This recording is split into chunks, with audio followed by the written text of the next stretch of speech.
जाए। अस्सलामुअलैकुम। नसी अप्रैल की तांग अहम 2025 की नुमिदांग वायरंगी पुंग मरी तरफा मनिंग लबु वार्ड नंबर 8 दा अंपिया की मियोय नि हाइबा खरा सानै जुनै नरे हाइबकी पाव अंपिया न फंजकी हाइबा पाव सिताबदगी खंथांग पूना अंपियाना संसिनजरगा मफम अदुदा मियोयसिंग अदु कना कनानो हाइबा खंदोकनबगीदमक चंगबा मतमदा हाय मफम अदुदा मनिंगबुकी वार्ड नंबर 8 किसिदा नुपी अमा नुपा अनि हाय नुपा अदुदी नुपा अनि दुना एमडी कदर खान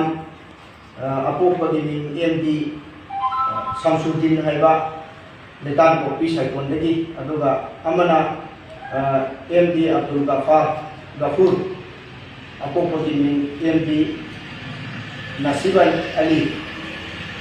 लेतान कॉपी साइकोन लेतान कॉपी दगी आय बियोय अनि असि नुपा अनि सिगा नुपीसिगी हाय नुपी असिगा मकोय अहुम असि सानै जुनै नदना नतब मोंग लेरमदगी अंपियाना फागतगा पुरखी अंपिया की ममिंग सीजन नुपा अनि सिना अंपिया की ममिंग सीजन नरमे अखोय सो अंपिया नि हाइबगी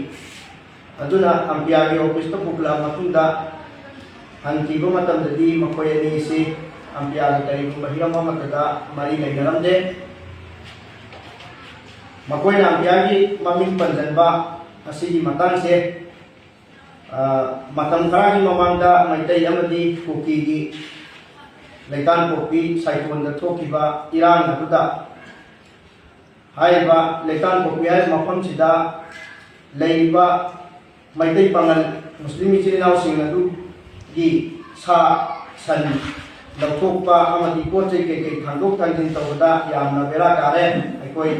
नतै चादरे अदुना अंपिया नतना कनामु चंगलोय हाइबा मौंग अमदा वफम लाखदगी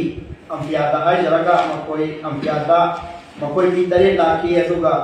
अंपिया की वॉलंटरी कार्ड अखोयना मकोय दे इशू तौकी हाइबा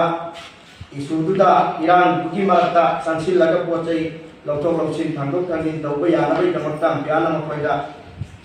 वॉलंटरी कार्ड सिनकी हाइबा सिनकी व कार्ड अदु अदगी मकोय अनि असिना लामना सिजनरगा का सिपायरगा नत ओइदब थबुक खरादा मकोय चथोक चसिन तौबा यानबै दमकता सिजनरमी हाइबा असिगुम थबुक असि अंबियाबु बदनाम ओइनबै दमकता अंबियाबु मियामना आरानबम मियेदा उहन्नबगी दमकता सुन होनबि बसि मकुन तरपद तौबिगनु अदुगा मियोय अनि असिगा अंबियागा करिगुम बहिरम अमतदा मरी लेनदे नसाई तो पिबत थौदोक असिदा नुपी अदुगा नुपा अनि सिगा अंपिया की ऑफिस तो पुखलाब मतुंदा अंपिया की तौकम थोपा वार पतेम तौरबगी मतुंदा मकोय ज्ञान ताना इमुंग मनु की मियोय सिंग वरी सानारबगी तुंदा फैमिली की इमुंग मनु की मियोय सिंदा मकोय लिबो असोयनाम अमत यावदना मकोय सिंग अदु फैमिली की इमुंग मनु की मियोय सिंदा सिन्नखरे।